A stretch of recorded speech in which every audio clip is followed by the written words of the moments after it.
Now that you have your character created and a firm grasp of the core mechanics, you're ready to play some Daggerheart. But before you settle in at your table, we're going to walk you through some player best practices that can help you get the most out of Daggerheart in today's Get Your Sheet Together. First, embrace danger. Your character's journey can go in so many directions, but one thing is certain in Daggerheart: danger is everywhere. Deadly traps, terrifying monsters, enemies who never skip leg day, you name it. Your character will face impossible choices and sudden calamities, and at times it may seem like all hope is lost. And you know what? That's awesome! Playing it safe all the time, overthinking every move? That's how an epic immersive adventure turns into a tax audit. Daggerheart shines when players make big, bold choices and allow their characters to play the hero. Sometimes having your character make dangerous choices can be the best thing for the scene. Remember, you are not your character. It's okay if your character makes bad decisions or endures a spectacular failure. In fact, failure is one of the most important parts of telling a good story. Think about The Empire Strikes Back. Would it be as good if Luke strutted into Cloud City and mopped the floor with Vader? No, absolutely not. So take risks, dive into danger, and trust your GM and fellow players to support you.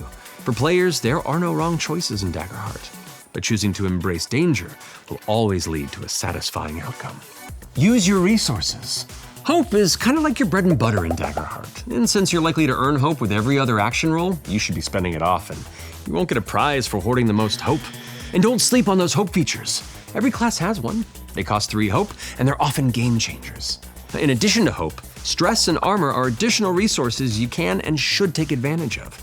Stress isn't always a bad thing. It's also the key to many class and domain features. And armor keeps you from taking too much damage. If you're the kind of player who loves diving into your mechanics, you can easily make a meal out of managing these resources, allowing you to get the most from your character build. Next, tell the story. The GM isn't the only one spinning the tale. You're all in this together. Got a cool detail to add to the sailboat you're on? Throw it out there.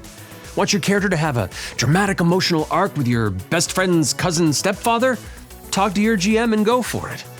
There isn't a lot of passive participation in Daggerheart, especially in combat, because you can jump in at any time. Always practice active listening and be ready to support your party to move the fiction forward.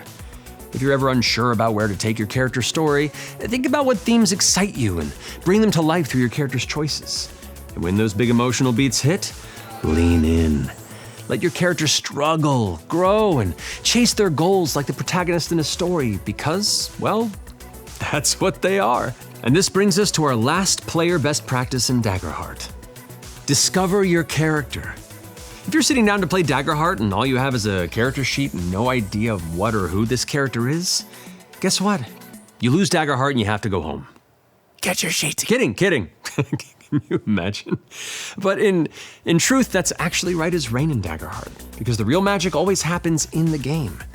As the story unfolds through player choices and dice rolls, you'll slowly discover new layers to your character. Their fears, their feelings about their family, or their oddly specific hatred of golf hats.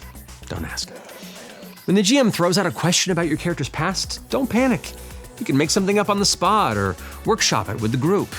Use the game's fiction to shape your character naturally, letting their experiences and choices define who they are.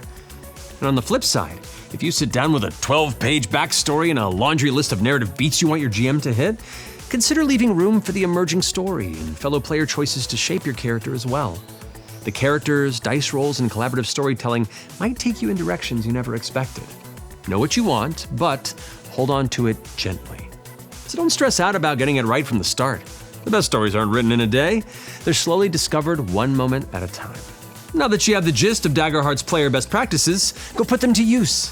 If you want more details on this topic, check out page 108 of the Daggerheart Core Rulebook.